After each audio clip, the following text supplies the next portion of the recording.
Verás, yo tengo un largo recorrido en el mundo del contacto y me lo abrió, o me abrió los ojos, un libro que tú recordarás muy bien que se llamaba OVNIS SOS a la humanidad.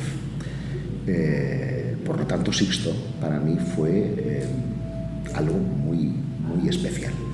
Tan especial que con 16 años organicé un congreso de ufología en la que invité a la delegada del IPRI, del Instituto Peruano de Relaciones Interplanetarias en Barcelona, Natalia Soler-No, quien me enseñó a hacer psicografías. Y aquí donde me ves, yo estaba meditando, haciendo psicografías y teniendo contactos previa cita. Y llegó 1984, tenemos un anuncio de que podemos tener algo, y cogimos unos altavoces, unos faros de coche, fuimos a un campo cercano y pusimos los faros mirando hacia el cielo en esa, vamos a decir, inocencia juvenil, porque los faros no se ven más allá de 1 kilómetro, ¿no? Y el altavoz, por potencia que pudiera tener, pues a lo mejor llegaba a 600, 700 metros, pero aquello nos parecía que era la forma, porque los guías nos habían dicho que algo iba a suceder, y emitimos a través de esos altavoces un sonido que fue grabado en 1979 en Bilbao. Es una especie de pitido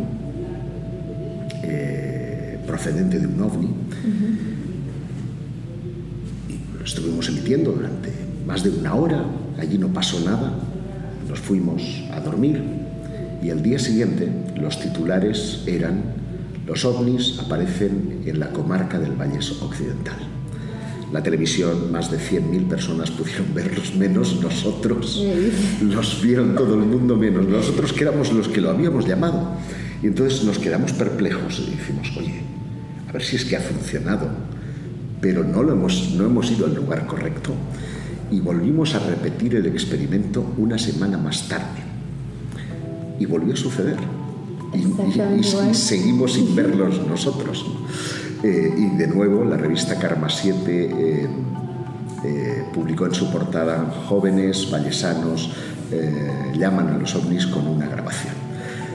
Esa es mi anécdota, ¿no? De cómo empezó todo esto y de cómo Sixto Paz influyó a toda una generación de personas que sentíamos pasión por lo extraterrestre. Luego te vuelves más racional, intentas filtrar las cosas.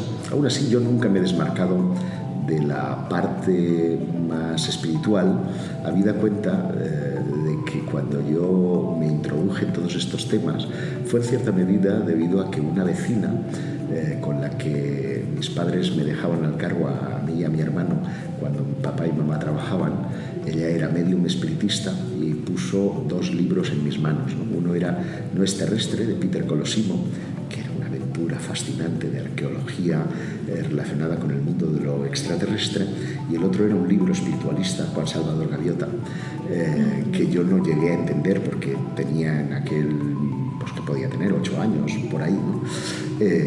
Pero cambiaron definitivamente mi vida, ¿no?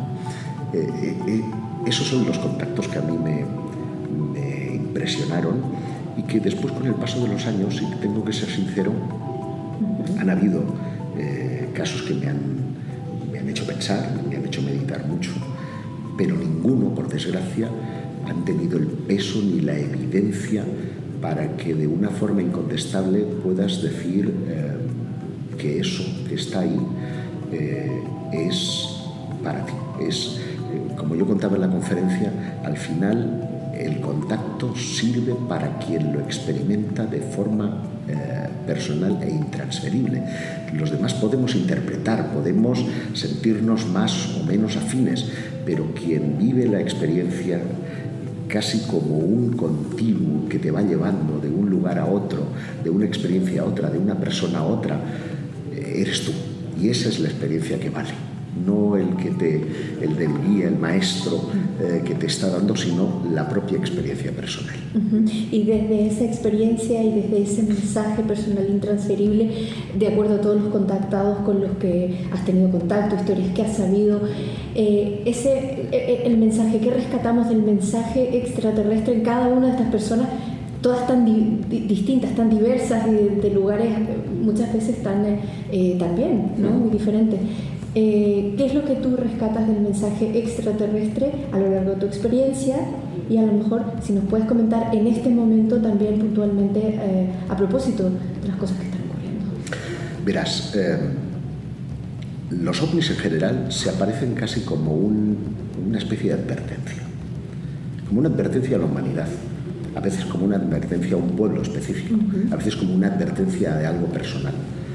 Hay incluso casos que he investigado en los que han hecho acto de presencia casi al año de haber sucedido algo en tu entorno sociofamiliar que ha sido muy impactante, como que exige de una apertura de conciencia para que tú puedas ser receptor de algo. Y si bien en eso creo 100% pies juntillas, soy más escéptico en cuanto a la naturaleza del mensaje. Porque cuando tú examinas a fondo los textos de los antiguos contactados, porque los nuevos ni siquiera tienen mensaje que transmitir, los nuevos contactados persiguen más la evidencia que no transmitir un determinado mensaje. Aquellos primeros embajadores, su mensaje no era tan distinto del que daban las vírgenes, no era tan distinto del que daban los ángeles, no era tan distinto de los textos, llámale bíblicos, que han llegado hasta la actualidad. Por lo tanto, desde un punto de vista teológico, pueden tener un interés porque están hablándonos de comportamientos, de querernos los unos a los otros, de tener, digamos, una advertencia o de abrir los ojos a los demás para que cambien porque el mundo se nos va a la porra. Es decir, es un mensaje muy humano. No es un mensaje extraterrestre, es un mensaje que podría decir perfectamente un ángel del Señor, que podría hacer perfectamente una virgen, que podría hacer perfectamente uno de los profetas del Antiguo Testamento. No ha cambiado tanto a lo largo de 2000 años de la historia de la humanidad.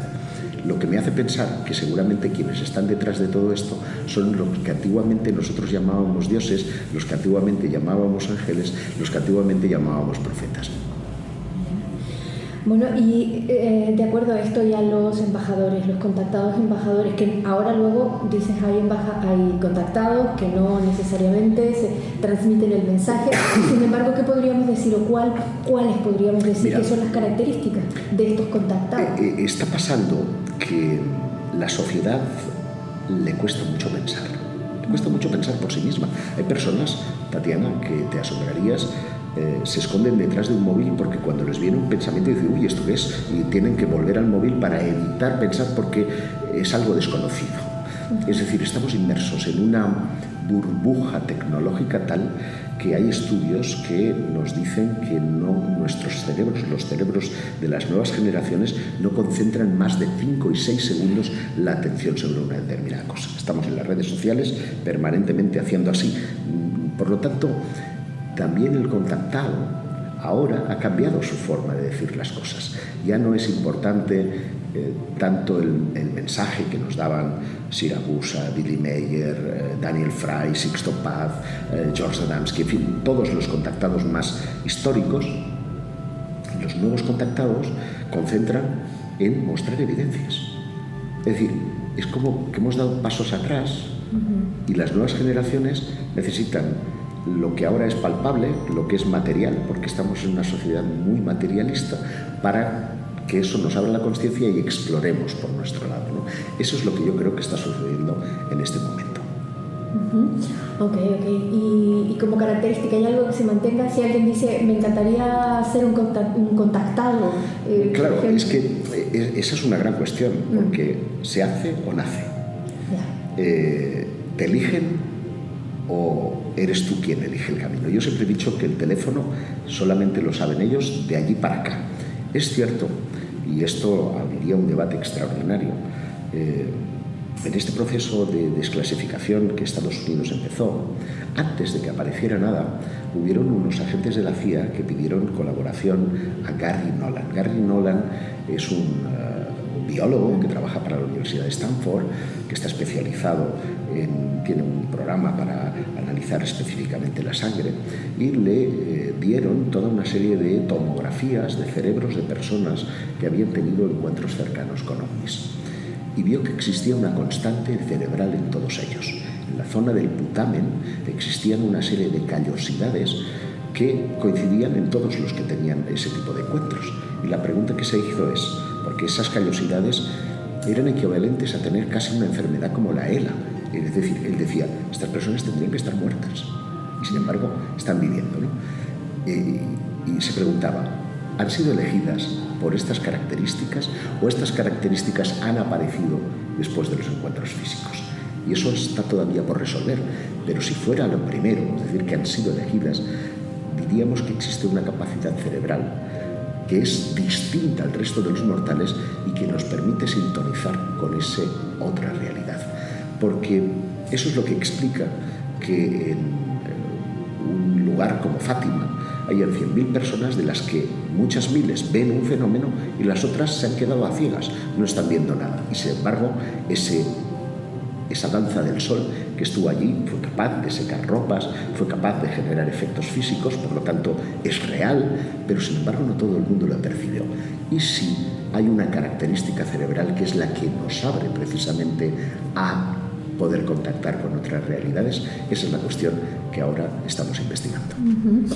Y a propósito de lo que decías, de estos mensajes que se han desclasificado, y precisamente esto de creer o no creer, la cuestión, ¿no? Aceptar o no aceptar esta realidad, ¿por qué crees tú que ocurre en este momento, que ocurre de esta manera? ¿Qué es lo que hay allí realmente detrás? ¿Tiene que ver realmente con ese mensaje amoroso de los extraterrestres? ¿Tiene que ver con alguna otra maniobra? ¿O a qué lo atribuyes? A mí todo lo que viene, de la tiempo? Administración me da cierto repelús, tengo que decírtelo así, porque nos han engañado tantas veces que uno tema que al final del camino te vayan a decir, no, pues todo esto era... y te lo expliquen. Pero sin embargo, yo reconozco que aquí hay un éxito no tanto de la ufología como de una parcela que se llama exopolítica. Los exopolíticos daban por hecho que hubo un contacto entre seres humanos y extraterrestres y que se oficializó ese contacto en la base de Holloman, por ejemplo, con reuniones entre seres humanos y seres venidos del espacio.